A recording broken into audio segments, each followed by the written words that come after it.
देखो, last day हम लोग स्टैक के बारे में पढ़ रहे थे और उसकी मेमोरी रिप्रेजेंटेशन हम लोगों ने देख लिया था एरेज की मदद से। कल ही बताया था कि स्टैक को हम एरेज के साथ साथ लिंक लिस्ट की मदद से भी रिप्रेजेंट कर सकते हैं। तो मैं पहले ये टॉपिक कवर करूं उससे पहले मैं चाहता हूं कि आपको थोड़ा सा इंट्रोडक्शन लिंक लिस्ट का दे दूं। ठीक है, तो हम लोग लिंक लिस्ट के बारे में थोड़ा सा पढ़ लेते हैं बेसिक, फिर हम लोग उस पर आएंगे। देखो, एरेज की लिमिटेशन क्या होती है? सबसे पहली कंडीशन क्या होगी एरे में कि जितने भी नोड हैं हमारे, जितने भी एलिमेंट है, जितने भी डेटा हैं, वो सब कंटिन्यूअस मेमोरी लोकेशन पे होना चाहिए। ठीक है। दूसरा केस क्या है कि जो भी डेटा है हमारे कंटिन्यूअस लोकेशन पे तो है ही, लेकिन उन डेटा को ऐड करने से पहले हमें अपने एरे की साइज डिक्लेयर करनी पड़ती है ना? अब मान लो आपने 100 एलिमेंट का एरे डिक्लेयर किया है और बाद में आप 101 एलिमेंट को जब ऐड करोगे तो वो एरर आएगा, क्योंकि उसमें प्रॉब्लम है। साइज जितने डिक्लेयर किया उतने ही एलिमेंट को आप ऐड कर सकते हो, यूज कर सकते हो। इस प्रॉब्लम को सॉल्व करने के लिए हम लोगों ने लिंक लिस्ट यूज करना स्टार्ट किया। लिंक लिस्ट क्या होती है? लिंक लिस्ट जो है वो लीनियर डेटा स्ट्रक्चर है। ठीक है, उसमें भी हम इंफॉर्मेशन को, डेटा को स्टोर करते हैं, लेकिन इसमें एक हमारे पास फायदा ये होता है कि हमें कंटिन्यूअस मेमोरी लोकेशन नहीं भी मिलेगी स्टोर करने के लिए तो भी कोई प्रॉब्लम नहीं है। ठीक है। दूसरी बात, हम कभी भी चाहें तो अपने मन से कितने भी एलिमेंट को ऐड कर सकते हैं और कितने भी एलिमेंट को डिलीट कर सकते हैं। तो वो जो लिमिटेशन साइज की थी वो लिमिटेशन दूर हो जाता है। इसके लिए कुछ बेसिक टर्म्स हैं जो हमें देखना होगा। जो जहां हम डेटा स्टोर करते हैं, एरे में हम इंडेक्स नंबर पे स्टोर करते थे, लिंक लिस्ट में हम जहां पे डेटा स्टोर करेंगे उसको कहते हैं नोड, NODE। ठीक है। अगर आपके पास 10 एलिमेंट है, 10 डेटा है, 10 इंफॉर्मेशन है जिसको आप स्टोर करना चाहते हो लिंक लिस्ट की मदद से, तो आपको टोटल 10 नोड्स की जरूरत पड़ेगी। मैंने एक डायग्राम आपको शेयर किया हुआ अभी, यहाँ पे 3 नोड दिख रहा है आपको। जितने भी नोड होते हैं उस नोड में दो हिस्से होते हैं, दो पार्ट में डिवाइडेड होता है वो। पहले पार्ट में हम इंफॉर्मेशन स्टोर करते हैं, जो एक्चुअल में डेटा हमें स्टोर करना है। ठीक है, और उस हिस्से को हम कहते हैं इंफॉर्मेशन पार्ट। जो सेकंड पार्ट होता है उसमें एक एड्रेस स्टोर होता है, यानी कि वो एक पॉइंटर के जैसे काम करेगा। उसका काम क्या है कि नोड 1 के बाद जो पहला डेटा था उसके बाद जो दूसरा डेटा है, उस डेटा को मेमोरी में कहाँ स्टोर किया गया है, उस मेमोरी का एक एड्रेस रहा होगा। उस एड्रेस को हम नोड 1 में स्टोर करते हैं। जैसे हमारे पास एक नोड है, नोड 1। ठीक है, इस नोड में हम कुछ डेटा स्टोर करना चाहते हैं। मान लो मुझे 10 स्टोर करना है तो मैंने 10 यहाँ पे स्टोर कर दिया। सिमिलरली हमारे पास एक दूसरा नोड है, नोड 2। हम वहाँ पे 20 स्टोर करना चाहते हैं तो यहाँ 20 स्टोर कर दिया। नोड 3 है, उसमें हम 30 स्टोर करना चाहते हैं तो यहाँ पे 30 स्टोर कर दिया। ठीक है। अब देखो, ये जो नोड है 3 हमारे पास, ये तो इंफॉर्मेशन वाले हिस्से में। नोड जो भी बनाओगे, आप कोई सा भी नोड बनाओगे तो उसको दो पार्ट में डिवाइड करते हैं। एक पार्ट होता है इंफॉर्मेशन का, यहाँ पे हमारा डेटा स्टोर होगा, और दूसरा पार्ट होता है एक एड्रेस का। इसमें जो एड्रेस वाला हिस्सा है उसमें कौन सा एड्रेस होगा? इस डेटा के बाद जो दूसरा डेटा है वो कहाँ स्टोर्ड है उसका एड्रेस। मतलब नोड 1 में आपने 10 स्टोर कर दिया, अब 10 के बाद हमें दूसरा डेटा कहाँ मिलेगा? 20 पे। तो इस नोड का एड्रेस, इस 20 वाले नोड का एड्रेस कुछ होगा मेमोरी में, कहीं तो होगा ये। इसका एड्रेस हम यहाँ स्टोर करेंगे। ठीक है। सिमिलरली 20 के बाद हमें 30 स्टोर करना था। 30 एक नया नोड है। इस नोड में, इस नोड का जो एड्रेस होगा मेमोरी का, वो कहाँ हम स्टोर करेंगे? इस वाले में। यानी कि अगर मैं 10 के पास आ जाऊं, पहले नोड के पास आ जाऊं, तो 10 के बाद आने के बाद मुझे डेटा तो मिल गया यहाँ से। अब मुझे अगला डेटा चाहिए, तो मैं वो कहाँ से मिलेगा? इस वाले एड्रेस पर। मैं इस एड्रेस पे जाऊंगा तो मैं यहाँ पहुंच जाऊंगा। यहाँ पे मुझे नया डेटा मिला फिर से। इसके बाद जो नेक्स्ट डेटा है वो कैसे पता चलेगा? इस वाले एड्रेस पे जाऊंगा मैं, यहाँ पे एक एड्रेस स्टोर है, इस एड्रेस पे जाऊंगा तो मुझे एक नया डेटा मिल गया। 30 के बाद जो है ना, मेरे डेटा खत्म हो गए थे, उसके बाद अब कोई नया डेटा नहीं है। तो मैं इसके लिंक वाले हिस्से में एक नल स्टोर करवाऊंगा -1। मैंने यहाँ पे इसको क्रॉस से रिप्रेजेंट किया है, एक्चुअल में वहां पे -1 है। ठीक है, यानी कि जब हम ट्रेवर्सिंग कर रहे थे एक नोड के बाद दूसरे नोड, दूसरे नोड के बाद तीसरे नोड में जा रहे थे, जब तक हमें -1 नहीं मिलेगा एड्रेस वाले हिस्से में, जिसको लिंक वाला पार्ट भी बोलते हैं, लिंक पार्ट भी बोलते हैं, जब तक हमें -1 या नल या 0 नहीं मिलेगा तब तक हम उसको ट्रेवर्सल करते रहेंगे, यानी हमारा लिंक लिस्ट अभी भी चल रहा है। ये तो हुआ नोड की ट्रेवर्सिंग। अब सवाल ये है कि हम अपने सबसे पहले नोड के पास कैसे पहुंचे, ये कहाँ स्टोर्ड है? तो ये नोड है, मेमोरी में कहीं ना कहीं तो स्टोर्ड होगा, तभी एक एड्रेस रहा होगा। इसका एड्रेस जो है हम एक अलग से पॉइंटर बनाते हैं जिसको स्टार्ट बोलते हैं, कहीं कहीं इसको हेड बोलते हैं।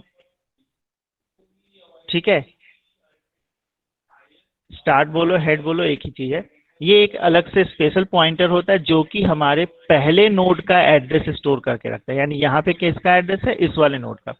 यानी ओवरऑल अगर मैं बात करूं तो क्या क्या हुआ, सबसे पहले हम जाएंगे स्टार्ट के पास, वहां पे हमें एक एड्रेस मिलेगा, इस एड्रेस पे हमारा पहले नोड की वैल्यू है।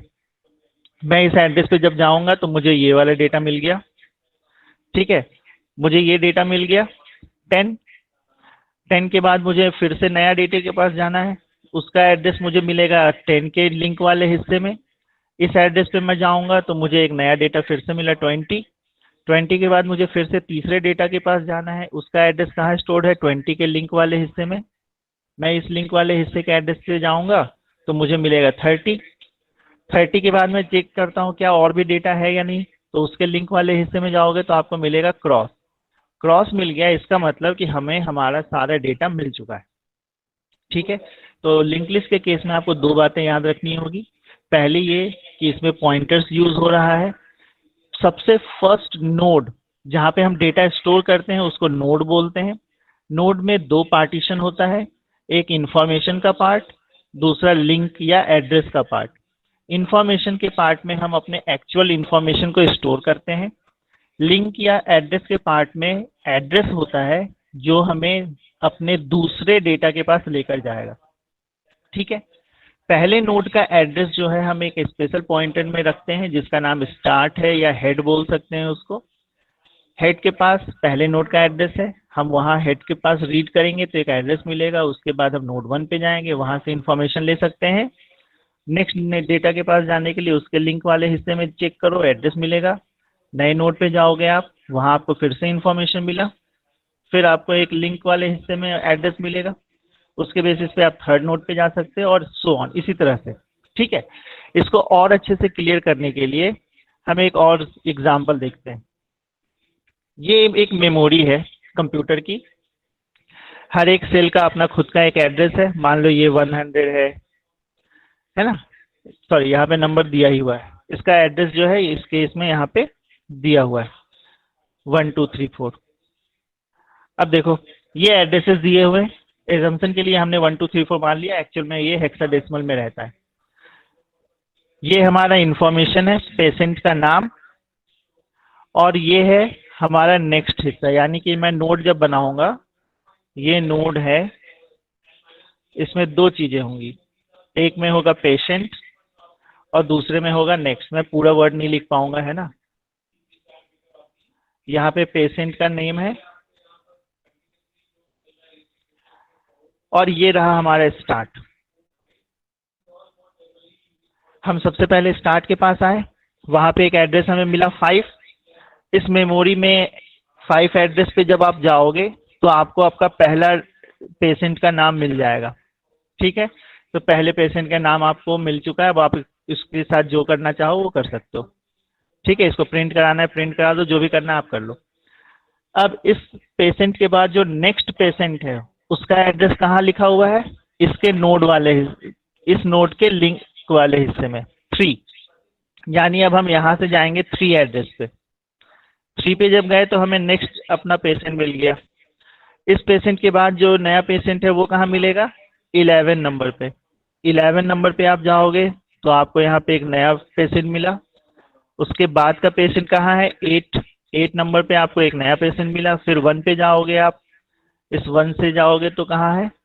ये फिर 7 पे जाओगे, 7 पे आओगे तो यहाँ पे मिलेगा 4, 4 पे जाओगे तो आपको मिलेगा 12, 12 पे जाओगे तो मिलेगा 9, 9 पे जाओगे तो आपको मिलेगा सैमुअल्स, और लास्ट में यहाँ पे ध्यान से देखो तो ये 0 दिख रहा है, ये 0 दिख रहा है, यानी कि हमारा सबसे आखिरी पेशेंट जो था वो सैमुअल्स है। यही 0 देखने के बाद हमें पता चला कि हमारा नोड खत्म हो चुका है, हमारे सारा डेटा आ चुके हैं। इस डायग्राम को अगर आप ध्यान से देखो तो सारे पेशेंट्स के नाम जो हैं वो कंटिन्यूअस लोकेशन पे नहीं लिखे हुए हैं, ठीक है, लेकिन हम हर एक एलिमेंट को एक्सेस कर सकते हैं, है ना, one two one, one by one हम सभी पेशेंट के पास जा भी रहे थे। एक पेशेंट के बाद नेक्स्ट पेशेंट का एड्रेस हमें मिल जाता है, हम उस नए एड्रेस पे जाते हैं, एक नया पेशेंट हमें मिल जाता है, और इस तरह से ये प्रोसेस चलता जाएगा। इसका फायदा क्या है? सबसे पहली बात, अगर आपके मेमोरी में कंटिन्यूअस मेमोरी लोकेशन फ्री नहीं है तो आप एरे यूज नहीं कर पाओगे, आप लिंक लिस्ट की मदद से यूज कर सकते हो, ठीक है। दूसरा फायदा, अब आपको यहाँ पे दिख रहे होंगे कुछ ब्लैंक स्पेसेस भी हैं, है ना, ये सारे ब्लैंक स्पेसेस।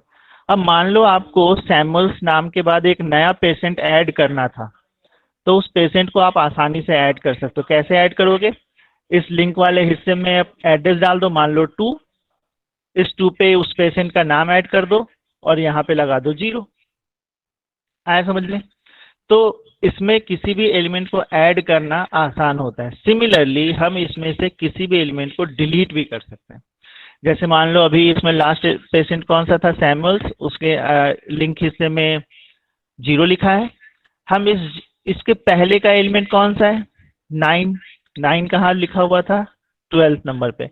अगर मैं यहाँ पे 0 लिख दूं तो ये हमारा लास्ट पेशेंट हो जाएगा, फिर हमें 9 के पास जाके सैमुअल्स को लेने की जरूरत नहीं है। यानी मैं इस नोड के पहले वाले नोड के एड्रेस वाले हिस्से में नल लगा दूं तो ये वाला नोड हमारे डेटा से बाहर हो जाएगा। आए समझ में? तो इस कंसेप्ट को हम यूज करेंगे स्टैक को क्रिएट करने के लिए। ये लिंक लिस्ट का बस इंट्रोडक्शन था, लिंक लिस्ट एक पूरा यूनिट ही है, हम वहां पे इसको और अच्छे से क्लियरली देखेंगे, ठीक है। अब आ जाओ, अगर आपको इतना क्लियर हो गया है तो अब आप स्टैक बनाना सीख सकते हो लिंक लिस्ट की मदद से। एरे की लिमिटेशन याद रखना। एरे की लिमिटेशन क्या है कि कंटिन्यूअस होना चाहिए। दूसरी बात क्या है कि हम उसके साइज को बढ़ा या घटा नहीं सकते, ठीक है, हम उसके साइज को इंक्रीज या डिक्रीज नहीं कर सकते हैं। एक से कलर रेड क्लिक कर लो। आया समझ में? अब देखो, अब हमें यहाँ पे क्या करना है, एक स्टैक पहले क्रिएट करना है, उसमें फिर पुश ऑपरेशन परफॉर्म करेंगे, फिर हम पॉप ऑपरेशन परफॉर्म करेंगे। अब देखो, मान लो एज्यूम करते हैं कि आपको एक स्टैक ऑलरेडी दिया हुआ है और ये स्टैक का रिप्रेजेंटेशन हम लिंक्ड लिस्ट की मदद से कर रहे हैं, ठीक है। अब देखो, यहाँ पे 2-3 बातें चेंज होगी।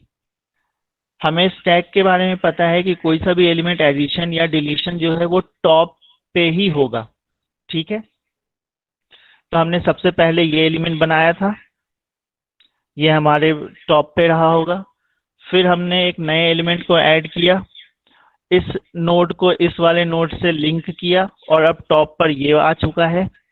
फिर हमने थर्ड एलिमेंट को ऐड किया, इसके लिंक को इससे अटैच किया और टॉप पे अभी फिलहाल ये वाला नोड है, ठीक है। अब हमें इसमें पुश ऑपरेशन परफॉर्म करना है। तो ये 3 एग्जांपल जो मैंने बोला है उसके बेसिस पे आप क्या कर सकते हो। अगर मुझे पुश ऑपरेशन करना होगा तो मैं क्या क्या कर सकता हूँ? कोई आइडिया बता सकते हो? कोई बात नहीं, अगर नहीं भी बता पा रहे हो तो देखो, हमें पुश ऑपरेशन करना है। मान लो हमने एक www ऐड किया, तो ये xxx तक तो पहले से ही था। हमें क्या करना होगा? सबसे पहले एक नोड बनाना पड़ेगा। ये नोड कैसे बनाते हैं अभी मैं बताऊंगा थोड़ी देर में। एक नोड बनेगा, इस नोड में 2 पार्टीशन होंगे, एक वाले को हम कहेंगे इंफॉर्मेशन और दूसरे वाले को हम कहेंगे लिंक या फिर एड्रेस, ठीक है। ये जो नया नोड होगा उसकी कुछ डेटा होगी जो हमें स्टोर करना है। यहाँ पे www हमने डेटा लिखा है जिसको स्टोर करना है, तो उस www को हम इस नए नोड के इंफॉर्मेशन वाले हिस्से में स्टोर कर देंगे, ठीक है, यहां तक का तो पहले से ही बना हुआ था, ये तो हमारे पास पहले से ही था। ये नया नोड अभी हमने बनाया है। अब क्या करना होगा, जाहिर सी बात है पुश ऑपरेशन कर रहे हैं तो ये www वाला जो नोड है ये हमारे टॉप पे आना चाहिए। यानी कि ये x जो है पहले टॉप पे था, अब टॉप पे ये वाला होगा। तो हमें क्या करना होगा, इसके एड्रेस पार्ट को इससे आकर कनेक्ट करना पड़ेगा, है ना। ये पहले स्टार्टिंग में ये फर्स्ट एलिमेंट था, लेकिन अब फर्स्ट एलिमेंट कौन सा बन गया, www, तो ये सेकंड एलिमेंट बन गया है। तो अब जब मैं www के पास आऊंगा उसके बाद ही मैं x पे जा सकता हूं, तो इसके एड्रेस को इसके नोड से कनेक्ट करना पड़ेगा। साथ ही साथ जो टॉप नाम का वेरिएबल होता है, जो कि लिंक लिस्ट में अभी हमने हेड या स्टार्ट पढ़ा था, वहां पे स्टैक के केस में उसका नाम चेंज होके टॉप हो गया। वो पहले इस एक्स एक्स को रिप्रेजेंट कर रहा था क्योंकि टॉप पे एक्स एक्स था। जब आपने नया नोड बना लिया तो अब ये टॉप किसको रिप्रेजेंट करेगा, इसको रिप्रेजेंट करेगा। यानी टॉप नाम के वेरिएबल में, टॉप नाम के पॉइंटर में मैं किसका एड्रेस रखूंगा, www का। तो वही यहाँ पे डायग्राम से रिप्रेजेंट किया गया है। आप इस डायग्राम को फिर से एक बार ध्यान से देखो। इस डायग्राम में क्या है, हमारे पास ये वाला हिस्सा पहले से ही था, ठीक है। अभी टॉप जो है वो x के पास था, आपने एक नोड क्रिएट किया, उस नोड में www इंफॉर्मेशन वाले हिस्से में डाल दिए हो। इस www को आप इस x वाले से कनेक्ट करोगे और टॉप की वैल्यू को अपडेट कर दोगे, और वो टॉप जो है www को रिप्रेजेंट करने लगेगा। आया समझ में।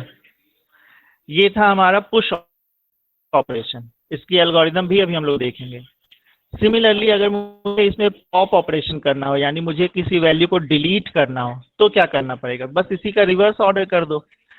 क्योंकि अभी हमने ये नोड बना लिया है तो हम इसी पे एग्जांपल से समझ लें।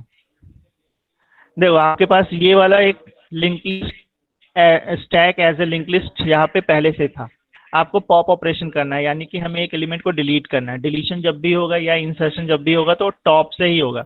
यानी अगर आप डिलीट करने जाओगे तो सिर्फ और सिर्फ www को ही आपको डिलीट कर सकते हो, एक्स वाई जेड को नहीं कर पाओगे। एक्स वाई जेड को करने के लिए पहले w को करो, फिर x को करो, फिर y को करो आप, ठीक है। टॉप पे अभी कौन सा है, www। इस नोड को मुझे डिलीट करना है तो क्या करूंगा मैं, टॉप अभी किसको पॉइंट कर रहा है, www को। अगर मैं टॉप को यहाँ पे पॉइंट करवा दूं तो ये नोड तो ऑटोमेटिकली बाहर हो गया ना।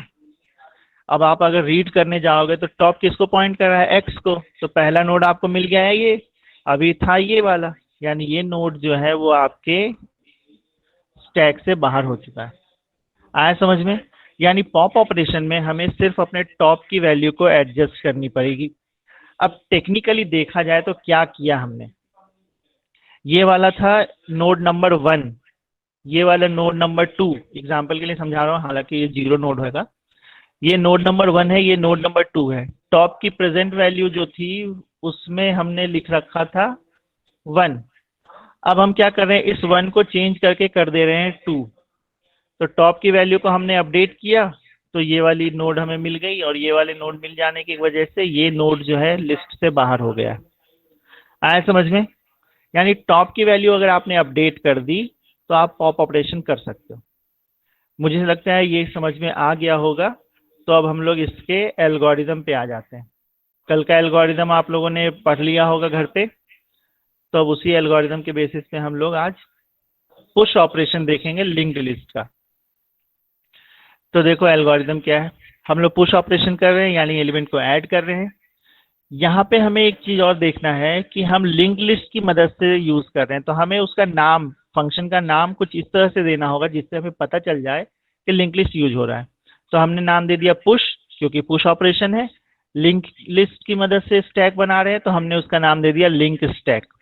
ये देख के आपको समझ में आ जाएगा कि ये स्टैक जो है लिंक लिस्ट का से बना हुआ है और पुश ऑपरेशन हम परफॉर्म कर रहे हैं। अब देखो लिंक लिस्ट जब आपने पढ़ा तो लिंक लिस्ट में हमें क्या क्या चाहिए होगा, एक नोड बनाना पड़ेगा। उस नोड के दो हिस्से होंगे, एक इंफॉर्मेशन वाला हिस्सा और एक लिंक वाला हिस्सा। तो ये दोनों मिला के आपका एक नोड आ गया, तो ये आपको चाहिए। उसके अलावा एक टॉप वेरिएबल चाहिए होता है जो आपको पॉइंट करेगा टॉप एलिमेंट को। उसके अलावा एक वैल्यू चाहिए जिसको एक्चुअल में ऐड करना है। और ये जो है अवेलेबल, इसको आप समझो, पहले ये अवेलेबल क्या है। इस डायग्राम पे हम वापस आते हैं। कंप्यूटर जो है वो क्या करता है, वो एक टेबल बना के रखता है अपने पास। ठीक है, इस टेबल में आपके पास जितने भी नोड अवेलेबल हैं, फ्री बाकी हैं, उनकी डिटेल यहाँ पे रहती है। ठीक है, जैसे मैंने एक अवेलेबल बनाया है, ये अवेलेबल टेबल बोलते हैं इसको। मैं शॉर्ट में अवेल लिख देता हूँ। इस अवेलेबल टेबल में जो सबसे पहला नोड अवेलेबल है वो कौन सा है, ये वाला। तो इसकी डिटेल यहाँ पे रहेगी, यानी कि हमें यहाँ पे मिलेगा अवेलेबल में जो पॉइंटर होगा उसमें सबसे पहला नंबर मिलेगा 2 का। आप मेमोरी के 2 हिस्से में जाओगे तो आपको ये वाला नोड मिल चुका। ठीक है, ये है 2, इसके लिए बोल रहा हूँ। 2 के बाद आपको फ्री कौन सा है, 6। तो इस 2 नंबर के लिंक वाले हिस्से में 6 लिखा रहता है और ये वाला आपका नोड है 6 नंबर। 6 के बाद फ्री कौन सा है, 10। तो 6 के नोड वाले में यहाँ पे लिखा रहेगा 10। ये क्यों बना रहे हैं, ये हम इसलिए बना रहे हैं क्योंकि जब मुझे एक नए एलिमेंट को ऐड करना है लिंक लिस्ट में, तो मैंने ये डायग्राम से आपको दिखा तो दिया कि कुछ स्पेसेस फ्री हैं, लेकिन ऐसा भी तो हो सकता है कि सच में स्पेस फ्री ना हो। तो कल हम लोगों ने अंडरफ्लो और ओवरफ्लो का कंडीशन चेक किया था पुश और पॉप में, तो वो चेक तो हमें अभी भी करना पड़ेगा, भले ही आप किसी भी मेथड से बनाओ, लिंक लिस्ट को बनाओ या एरे की मदद से बनाओ, वो अंडरफ्लो ओवरफ्लो तो चेक करना ही पड़ेगा। तो हमें एक टेबल चाहिए होता है, उस टेबल में अगर नोड की एंट्री है, जैसे इस केस में अभी यहाँ पे 3 नोड की एंट्री है, एक 2 नंबर पे, एक 6 नंबर पे, एक 10 नंबर पे। तो मैं ये कह सकता हूँ इस टेबल को देखकर कि हाँ, आपके पास कुछ ब्लैंक स्पेसेस हैं जिसको आप एज ए नोड यूज कर सकते हो। क्या हो अगर इस अवेलेबल में एक भी वैल्यू ना हो, यानी ये वाला पूरा का पूरा फिल्ड अप हो, यानी इसमें कोई एंट्री नहीं हो। इस केस में हम क्या कहेंगे कि हमारे पास कोई भी स्पेस अवेलेबल ही नहीं है जिसमें आप वैल्यू को इंसर्ट कर सकते हो। ठीक है, तो हमें एक टेबल देखना होता है अवेलेबल नाम का टेबल, जिस टेबल में वो सारे नोड, वो सारी स्पेसेस जो ब्लैंक है उसकी एंट्री होती है। ठीक है, फिलहाल इतना काफी है, यहाँ पे आते हैं। तो ये जो अवेलेबल टेबल है इसकी हमें जरूरत पड़ेगी। क्यों जरूरत पड़ेगी, क्योंकि इस अवेलेबल टेबल से ही हम चेक करेंगे कि हमारे पास नोड इंसर्ट करने के लिए स्पेसेस है भी या नहीं। अगर स्पेस नहीं होगा तो हम ओवरफ्लो का मैसेज देंगे और क्लोज कर देंगे। ठीक है, और अगर अवेलेबल होगा तो वहां से एक नोड को हम उठाकर अपने लिए यूज कर सकते हैं। ठीक है, आगे आ जाओ। देखो, कल भी हम लोगों ने देखा था, सबसे पहले पुश ऑपरेशन में क्या करते हैं, अवेलेबल है या नहीं वो चेक करते हैं, जगह है या नहीं। तो हम वहां पे चेक करते हैं। ये जो अवेलेबल नाम का टेबल है, अगर उसकी वैल्यू नल है, आपने यहाँ पे देखा होगा डायग्राम में, अभी इसमें अभी फिलहाल एक वैल्यू रखी हुई थी। ठीक है, अगर यहाँ पे 0 होता है इसका मतलब कि वो कोई भी स्पेस फ्री नहीं है, या नल होता तो इसका मतलब होता कि यहाँ पे स्पेस फ्री नहीं है। ठीक है, तो हम चेक करेंगे क्या अवेलेबल की वैल्यू नल है या नहीं। अगर अवेलेबल की वैल्यू नल होगी तो हम कहेंगे कि हमारे पास एक भी स्पेस ही नहीं है जिसको आप नोड बना पाओगे, तो आपको ओवरफ्लो का मैसेज देना पड़ेगा और प्रोग्राम को क्लोज करना पड़ेगा। आया समझ में। अगर अवेलेबल की वैल्यू नल है, इसका मतलब आपके अवेलेबल लिस्ट में, अवेलेबल वाली टेबल में एक भी नोड ऐसा नहीं है जो खाली है जिसको आप यूज कर सकते हो। ठीक है, तो हमें एरर मैसेज देना होगा ओवरफ्लो का और प्रोग्राम को क्लोज करना होगा। ये आपको करना ही करना है, ये स्पेस चेकिंग आपको करनी पड़ेगी, चाहे आप एरे की मदद से बनाओ या लिंक लिस्ट की मदद से बनाओ। दूसरा केस क्या बनेगा, हो सकता है ये कंडीशन फॉल्स हो, है ना, यानी कि हमारे पास कम से कम एक ब्लैंक स्पेस होगा। ठीक है, कम से कम एक ब्लैंक स्पेस होगा जिससे हम यूज कर सकते हैं। ठीक है, अब देखो उसको कैसे यूज करते हैं। हमें क्या करना होगा, अपने एल्गोरिदम के लिए हमें उस अवेलेबल टेबल में से एक नोड निकालना पड़ेगा जिसको हम अपने स्टैक के लिए यूज करेंगे। अवेलेबल टेबल के पास 3 नोड फ्री थे। आप जब उसमें से एक नोड को यूज करोगे तो उसको अपडेट भी करना पड़ेगा अवेलेबल टेबल में। अब सिर्फ 2 ही बचे हुए हैं, तो हम करते क्या हैं, अवेलेबल में जो सबसे ऊपर वाली नोड है, अभी हमारे अवेलेबल टेबल में सबसे ऊपर वाली नोड कौन सी है, 2 की, ये है 2 वाला नोड। ठीक है, ये है 2, सॉरी ये है 2, ये है 6 और यहाँ पे है हमारे पास 10, और 10 के बाद यहाँ पे है 0, कोई भी स्पेस फ्री नहीं है। एक सेकेंड, ये वाला यहाँ से नहीं है। ठीक है, हमारे पास सबसे पहले 2 नंबर पे फ्री स्पेस था, हम 2 पे गए, ये इंफॉर्मेशन वाला हिस्सा है। हम यहाँ पे एक एड्रेस रखते हैं जो कि नेक्स्ट एड्रेस फ्री है, 6 पे एड्रेस फ्री था हमारा, 6 पे गए। उसके बाद जो फ्री स्पेस है वो 10 पे है, तो ये 10 वाला हिस्सा, और ये नल लिखा है जिसका मतलब 10 के बाद हमारे पास कोई भी फ्री स्पेस नहीं बचा है। तो आपको करना क्या होगा, एल्गोरिदम आपसे क्या कहता है कि अवेलेबल वाली लिस्ट में से आप एक नोड को रिमूव करो। तो हम कैसे रिमूव करेंगे, सबसे अवेलेबल में क्या स्टोर है, 2, सबसे पहला नोड कौन सा फ्री है, 2 का, तो हम इस 2 वाले नोड को यूज कर लेंगे अपने लिए। ठीक है, और उसको नाम दे देते हैं न्यू नाम का, यानी कि इस न्यू नाम के वेरिएबल में हमारे एक नोड आ चुका है। साथ ही साथ क्योंकि अब हमने एक नोड वहां से ले लिया, तो हमें अपने अवेलेबल वाले टेबल को अपडेट भी करना पड़ेगा। तो उस अवेलेबल वाले टेबल को हम कैसे अपडेट करेंगे, ये 2 तो आपने यूज कर लिया, तो अब अवेलेबल में कौन सा है सबसे पहला नोड अवेलेबल, 6, और वो 6 कहाँ से मिलेगा, ये वाला एड्रेस से, तो इस 6 को यहाँ पे अपडेट कर दो। ठीक है, तो अब यहाँ पे 6 आ चुका है, और ये वाला स्पेस आपने यूज कर लिया अपने प्रोग्राम के लिए। अब ये वाली जगह खाली नहीं बची है।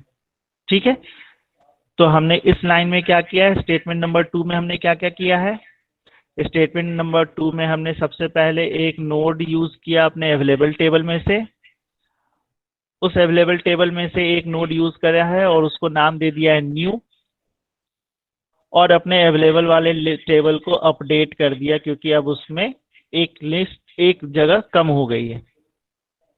अब हमें एक नोड मिल चुका है, नोड में 2 चीजें होती हैं, ये नोड है, इसका नाम है न्यू, और इस न्यू में 2 हिस्से होंगे, एक इंफॉर्मेशन और एक लिंक। ठीक है, ये नोड कहाँ से आया, अवेलेबल टेबल से आया। अब आपको क्या करना होगा, जो डेटा पुश कर रहे हो वो डेटा स्टोर कर लो। तो आप क्या करोगे, हमें डेटा कौन सा स्टोर करना था, ये वाला डेटा था जिसको हमको स्टोर करना था। हम उसको स्टोर कैसे करेंगे, न्यू नोड के, ये न्यू नोड है, इंफॉर्मेशन वाले हिस्से में आप इस वैल्यू को ऐड कर दो। इसको ऐसे ही रीड करते हैं, ध्यान दो, फिर से मैं बोल रहा हूँ। आपको क्या करना है, एक नोड बन चुका है आपके पास न्यू नाम का, उस न्यू नाम में 2 चीजें होंगी, एक इंफॉर्मेशन एक लिंक। न्यू नोड के इंफॉर्मेशन वाले हिस्से में आप अपने डेटा को स्टोर कर दो। ठीक है, तो यहाँ पे आपका डेटा आ गया, मान लो हमारा डेटा था 100, कुछ भी मान लो, तो ये 100 जो है वो यहाँ पे आ चुका है। अब हमें करना क्या होगा, आपके पास एक लिंक लिस्ट पहले से ही है, एक स्टैक आपके पास पहले से ही है। ठीक है, सॉरी, आपके पास एक स्टैक पहले से ही है, यानी कि कुछ नोड पहले से रहे होंगे। मान लो ये वाला, छोटा सा ही बता देता हूँ, 3 एलिमेंट का, ये लिंक लिस्ट आपके पास पहले से ही था। ये क्रॉस है, यहाँ से ये कनेक्टेड है, यहाँ से ये कनेक्टेड है, और अभी टॉप जो है वो इसके पास था, अभी टॉप जो है इस नोड के पास था। आपने एक नोड बनाया रखा है अलग से, उसके इंफॉर्मेशन वाले हिस्से में डेटा स्टोर कर दिया, लेकिन अभी भी ये नोड न्यू नाम का नोड जो है वो आपके स्टैक में अटैच जाकर नहीं हुआ है। तो आपको कैसे अटैच करना पड़ेगा उसको, आप आगे का एग्जाम्पल देखो, आप इसको कैसे अटैच करोगे। तो देखो आगे क्या कहता है, new node points to the original top node in this stack. हमें क्या करना होगा, इस नोड को इस वाले नोड से अटैच करना होगा। तो वो अटैचमेंट कैसे होगा, देखो ध्यान से सुनना। इस टॉप नाम के वेरिएबल में किसका एड्रेस होगा, इसका एड्रेस। अगर मैं ये यहाँ से उठाकर इसकी वैल्यू जो भी है वो यहाँ लिख दूं, तो उसका मतलब क्या निकलेगा, मैं 100 पे गया, 100 पे एक एड्रेस आ चुका, ये एड्रेस कहाँ से आया, ये टॉप वाली एड्रेस यहाँ पे है। टॉप किसको पॉइंट कर रहा था? इस नोड को। यानी इनडायरेक्टली मैंने क्या किया, यहाँ पे मैंने इस नोड का एड्रेस असाइन कर दिया, यानी कि ये लिंक हो गया इस नोड से। आया समझ में? टॉप के अंदर किसकी वैल्यू थी? हमारे ओरिजिनल फर्स्ट नोड की। उस टॉप की वैल्यू हम इसमें असाइन कर देंगे, इस वाले स्टेटमेंट पे। तो हुआ क्या, ये नोड इस वाले लिंक से, इस नोड से जाके कनेक्ट हो गया। ठीक है, अभी भी टॉप इसी को पॉइंट कर रहा है। अब हमें करना क्या होगा, लास्टली टॉप की वैल्यू अपडेट करनी होगी। टॉप की वैल्यू अपडेट कैसे करोगे? टॉप की वैल्यू अब इसके पास लेकर आना पड़ेगा। तो यहां से ये टॉप रिमूव होगा और टॉप अब इसको पॉइंट करेगा। आप स्टेटमेंट देख लो, यहाँ पे यहां तक का तो बता ही दिया था। इस स्टेटमेंट में देखो क्या कह रहे हैं, न्यू नोड के, ये है न्यू नोड, लिंक वाले हिस्से में, लिंक वाले हिस्से में टॉप की वैल्यू असाइन कर दो। टॉप की वैल्यू ओरिजिनली क्या थी? ये वाली। यानी टॉप के अंदर जो ओरिजिनल वैल्यू था उसको आप यहाँ पे असाइनमेंट कर दिया, तो ये लिंक हो गया इस नोड से। अब आपको टॉप की वैल्यू अपडेट करनी पड़ेगी। टॉप की वैल्यू अब इसके पास होगी। अब देखो उसके आगे क्या कर रहे हैं हम लोग। जो नेक्स्ट स्टेटमेंट है वो देखो क्या, ध्यान से। अब हमें क्या करना होगा, इस न्यू नोड के लिए, इस न्यू नोड आपने लेके आए हो अवेलेबल टेबल से, तो इसका खुद का भी कुछ एड्रेस रहा होगा, है ना? उस एड्रेस को आप असाइन कर दो टॉप में। तो टॉप की वैल्यू आप असाइन कर दोगे, सॉरी न्यू की वैल्यू आप असाइन कर दोगे टॉप में। न्यू की वैल्यू मतलब न्यू का एड्रेस। ये समझ में आया? मैं फिर से ये पूरी कहानी बता रहा हूँ डायग्राम बना बना के, ठीक है? क्योंकि ये अगर नहीं समझ में आया तो बहुत दिक्कत होगी।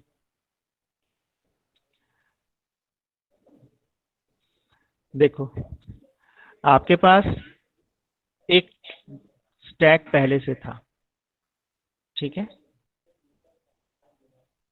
ये क्रॉस रहा, ये इससे कनेक्टेड है। एक और बना देता हूं, ये वाला इससे कनेक्टेड है। टॉप की वैल्यू है, टॉप जो है अभी इस वाले नोड को पॉइंट कर रहा है। ये नोड जो है ये सब तो मेमोरी में ही स्टोर है ना, आपने ये डायग्राम देखा होगा, ये सब मेमोरी ही है ना। टॉप के अंदर भी क्या था, 5, यानी इस वाले नोड का एड्रेस, ठीक है? उसी तरह से मैं यहाँ पे कह सकता हूँ इस टॉप में एक्चुअल में क्या है, इस टॉप में एक्चुअली एक एड्रेस असाइन होगा, मान लेते हैं 5। और ये 5 किसका एड्रेस है? इस वाले नोड का। इस वाले नोड से इस वाले नोड पे जाने के लिए आपको एक एड्रेस चाहिए, मान लेते हैं उसका एड्रेस है 10। यानी आप 5 पे गए तो ये डेटा मिला, इसके बाद जो नेक्स्ट डेटा है वो 10 नंबर के मेमोरी एड्रेस पे है, तो आपको ये डेटा मिला। इसके बाद का जो है वो मान लो 1 पे है, एड्रेस कुछ भी हो सकता, आपको यहाँ से डेटा मिल चुका है। इसके बाद का डेटा जो है वो 1 एड्रेस पे है, जब आप 1 पे गए तो आपको लास्ट डेटा मिल चुका है और यहाँ पे क्रॉस हो गया। ये कहानी हमारे पास पहले से थी, ये चीजें हमारे पास पहले से थी। अब हमें क्या करना है, एक न्यू वैल्यू को ऐड करना है। तो हम क्या करेंगे, अपने अवेलेबल वाले में से एक नोड को निकाल कर लाएंगे और उस नोड में 2 हिस्सा होगा, एक इंफॉर्मेशन का और एक लिंक का। इसका नाम हम लोग दे देते हैं न्यू। जब आप अवेलेबल में से एक नोड लेकर आओगे तो आपने कौन सा नोड लेके आए थे? ये 2 वाला नोड लेके आए थे। इसका खुद का एक एड्रेस भी है 2, यानी कि इस नोड को अगर आप ध्यान से देखोगे तो इसका अपना खुद का एक एड्रेस है जो कि है 2, ठीक है? ये स्टेटमेंट क्या कहता है, आपने जो न्यू नोड बनाया उसके इंफॉर्मेशन वाले हिस्से में अपने डेटा को स्टोर कर दो। हमने अपने डेटा को इसके इंफॉर्मेशन वाले हिस्से में स्टोर कर दिया इस स्टेटमेंट की वजह से।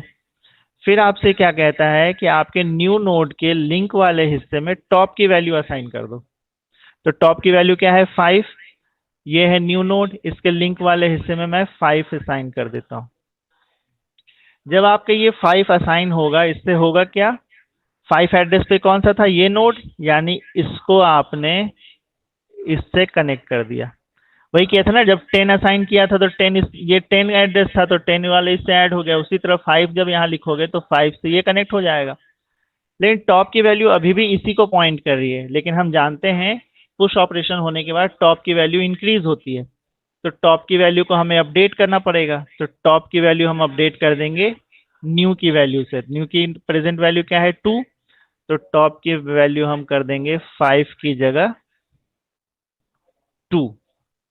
तो इससे होगा क्या, टॉप के अंदर 2 नाम का वेरिएबल, 2 नाम के नोड का एड्रेस है, यानी कि टॉप जो है वो इसको पॉइंट कर रहा है। अब आप रीड करना स्टार्ट करो। सबसे पहले जाओगे टॉप पे मिलेगा 2, 2 पे जाओगे तो आपको ये न्यू नोड मिल गया, डेटा मिल गया।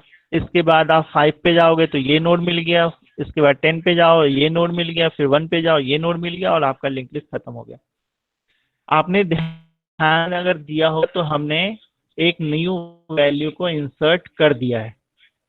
ठीक है, ये एल्गोरिदम आया समझ में? क्योंकि इसमें यस अगर सर। दिक्कत होगी तो फिर पॉप ऑपरेशन में दिक्कत आएगी। चलो, अगर आपने ये समझ लिया है तो अब हम पॉप ऑपरेशन पे चले आते हैं। सर 2 कहाँ से आया सर? 2 कहाँ से आया? 2 यहाँ से आया था। हमने बोला ना, एक अवेलेबल नाम का टेबल बनाया है हमने, उस टेबल में सारे फ्री, जितने भी फ्री है ना, वो सब स्टोर्ड थे। तो आप ये डायग्राम देखो, इस डायग्राम में सबसे फ्री स्पेस कौन सा है? 2 पे। तो पहला नोड जो होगा वो 2 लिखा हुआ होगा, ये फ्री है। रुक जाए, इस डायग्राम को मैं थोड़ा और साफ कर दूं।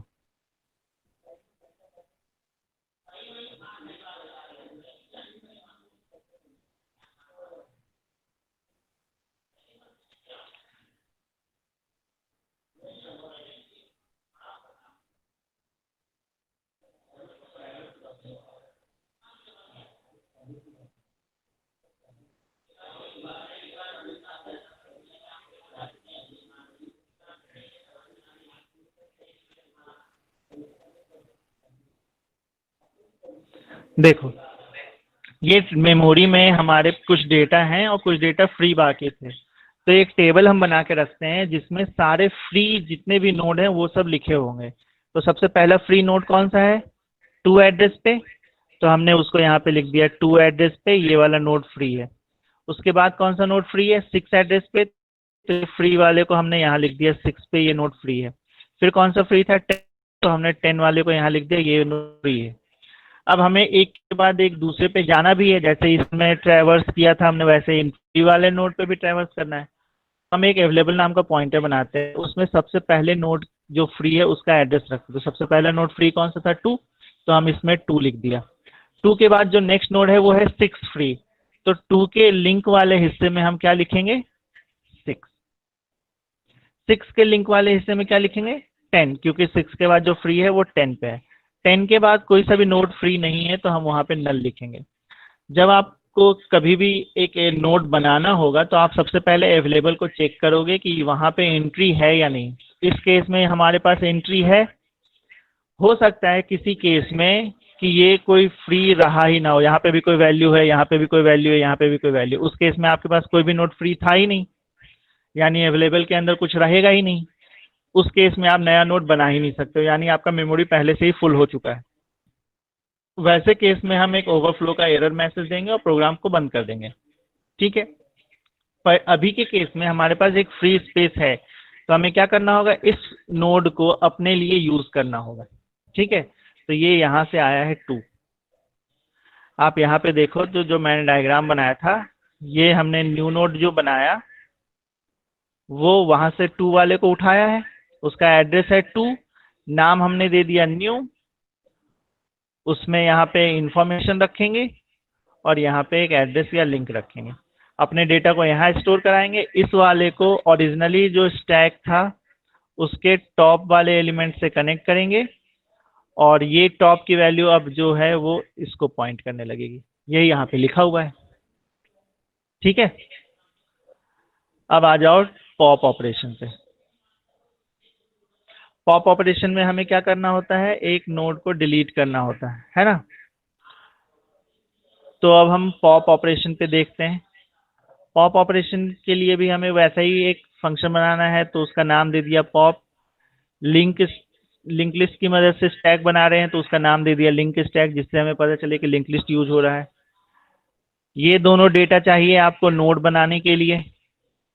ये डेटा चाहिए जहां से आप डिलीट करोगे, ये वाला वेरिएबल चाहिए डिलीटेड आइटम को स्टोर करके रखने के लिए, और फिर से अवेलेबल हम यूज करेंगे यहां से जो नोड डिलीट होगा वो नोड उस टेबल को रिटर्न करने के लिए। एक नोड मान लो डिलीट कर दिया तो एक स्पेस फ्री हो गई, उस नोड को आपको यहाँ पे ऐड करना होगा ताकि कोई दूसरा बंदा उस नोड को यूज कर सके। ठीक है, तो हमें अवेलेबल फिर से चाहिए यहाँ से एक वैल्यू एक नोड को रिटर्न करने के लिए। अब देखिए हमें यहाँ पे पॉप ऑपरेशन में अंडरफ्लो की कंडीशन चेक करनी होती है। अंडरफ्लो की कंडीशन का मतलब कि जो हम डिलीट करने जा रहे हैं उसमें डिलीशन के लिए कुछ है भी या नहीं। तो कल भी हमने देखा था टॉप की वैल्यू अगर नल होती है, ये हमें एज्यूम करके चल रहे कि स्टैक आपके पास पहले से बना हुआ है ना। अगर टॉप की वैल्यू नल हो गई इसका मतलब क्या हुआ कि आपके पास कुछ भी नहीं है, तो डिलीट क्या करोगे? वैसे केस में आप एक अंडरफ्लो का मैसेज दोगे और प्रोग्राम को बंद कर दोगे। अगर ये कंडीशन फॉल्स होती है इसका मतलब कि आपके पास कम से कम एक नोड है जिसको आप यूज कर सकते हो डिलीशन के लिए। ठीक है, तो अब हम उसी नोड को डिलीट करेंगे। जिस वैल्यू को हम डिलीट करते हैं उसको सेफ साइड रखने के लिए स्टोर करके रखते हैं। तो देखो इसको डायग्राम पहले बना लेने दो मुझे। ये हमारे पास एक नोड है, ये हमारे पास एक दूसरा नोड है, ये हमारे पास एक तीसरा नोड है। तीन ही नोड के एग्जांपल से समझा रहा हूँ। ये क्रॉस होगा, ये इससे कनेक्टेड है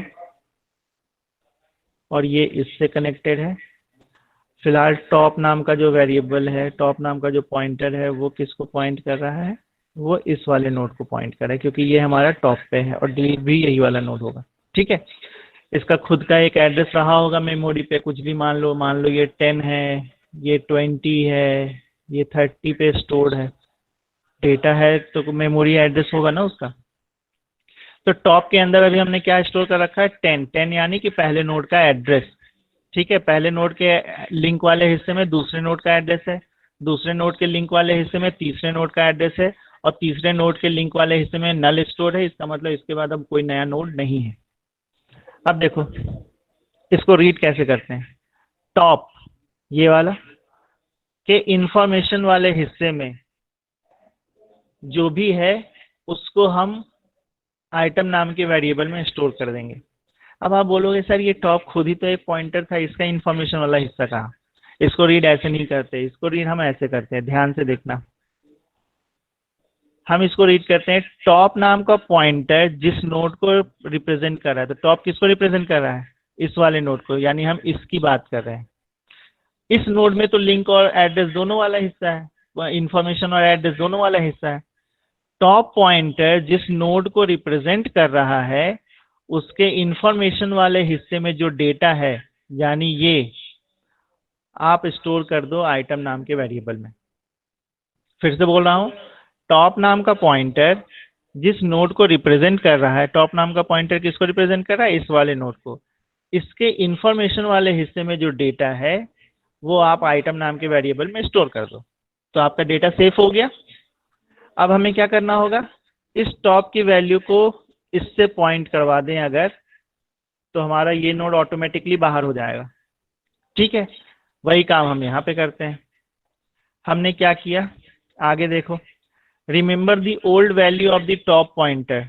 old value of the top pointer क्या है? 10।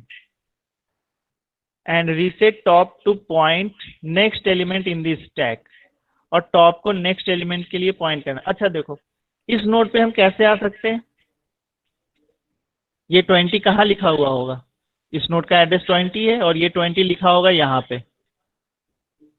है ना। तो अगर मैं ये कहूं कि टॉप नाम का वेरिएबल जिस नोड को रिप्रेजेंट कर रहा है, तो हम यहाँ पे आ जाएंगे। उस नोड के लिंक वाले हिस्से में जो डेटा है तो हम 20 पे आ जाएंगे। वो असाइन कर दो वापस टॉप से। यहाँ देखो वो लिखा है, जैसे इसको रीड किया था वैसे ही इसको रीड करो। टॉप नाम का पॉइंटर जिसको पॉइंट कर रहा था, टॉप नाम का पॉइंटर अभी फिलहाल इसको पॉइंट कर रहा था।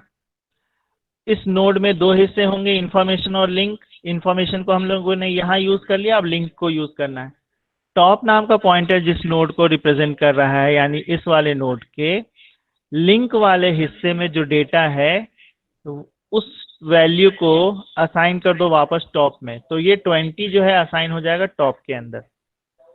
ठीक है, अब आप अगर रीड करना स्टार्ट करोगे तो टॉप के अंदर क्या आ गया 20, यानी पहला नोड कौन सा बन गया 20, तो ये वाला नोड ऑटोमेटिकली आपके स्टैक से बाहर हो चुका है। ठीक है, हमारा पॉप ऑपरेशन यहीं तक का था। ये जो स्टेटमेंट लिखा है वो हम लोगों ने क्यों लिखा है, ये नोड जो फ्री हो गया, इस नोड को हमें रिटर्न करना पड़ेगा अपने अवेलेबल टेबल को, उसके लिए हम लोगों ने ये काम किया है। ठीक है, आया समझ में। ये हमारे पॉप ऑपरेशन के लिए नहीं है, पॉप ऑपरेशन तो यहीं तक का था, क्योंकि एक नोड फ्री हुआ है तो उसे हमें रिटर्न करना है अपने अवेलेबल में, तो उसके लिए हमने ये काम किया है। क्या काम किया है देखो, एक बार पढ़ के देखते हैं क्या लिखा है। अवेलेबल की वैल्यू असाइन कर दो आप लिंक टेम्प में। टेम्प में हम लोगों ने टॉप की प्रीवियस वैल्यू यानी 10 को स्टोर कर रखा था, तो इसको देखो टेम्प नाम का लिंक नोड है, ये है, उसके लिंक वाले हिस्से में यानी यहाँ पे उसमें असाइन करना है अवेलेबल की वैल्यू, यानी कि अवेलेबल में अभी प्रेजेंट वैल्यू क्या हो गई थी इस नोड को निकालने के बाद, रुक जाओ, इस नोड को निकालने के बाद ये यहाँ से 2 हट के 6 हो गया था, है ना। इस नोड को तो आपने पुश ऑपरेशन में यूज कर लिया ना। अब आपसे ये क्या कह रहा है, टेम्प नाम के नोड के लिंक वाले हिस्से में यानी यहाँ पर आप स्टोर कर दो अवेलेबल की वैल्यू। अवेलेबल के अंदर क्या है 6, यानी मैं क्या कह रहा हूँ, ये टेम्प नाम का वेरिएबल था, उसके लिंक वाले हिस्से में मैं असाइन कर दे रहा हूँ 6, यानी मैं यहाँ लिख दे रहा हूँ 6। ठीक है, अब देखो जब मैं यहाँ 6 लिख दिया इसका मतलब क्या होगा कि ये पॉइंट करने लगेगा इसको, यानी इनडायरेक्टली मैंने इस नोड को यहाँ पे प्लेस कर दिया है और यहाँ लिखा हुआ है 6। आया समझ में। वही काम हमने यहाँ पे इस स्टेटमेंट से किया। फिर लास्टली हम लोगों ने क्या कर रखा है, टेम्प को अवेलेबल में रिटर्न कर दिया। ठीक है, पॉप ऑपरेशन के लिए इस स्टेटमेंट की कोई जरूरत नहीं है, पॉप ऑपरेशन आपका यहाँ और यहाँ पे ही हो चुका है। ये स्टेटमेंट हम लोग कर रहे हैं डिलीटेड नोड को अवेलेबल लिस्ट में भेजने के लिए। आई गेस कि पुश और पॉप ऑपरेशन लिंक लिस्ट से समझ में आ गया होगा। जिन स्टूडेंट को समझ में नहीं आया उनके पीछे एक रीजन ये है कि आप क्लास रेगुलर नहीं आ रहे हो और आपको जो होमवर्क दिया जा रहा है वो भी आप नहीं कर रहे। ठीक है, तो इसमें मैं कुछ नहीं कर सकता। आज घर पे जाना,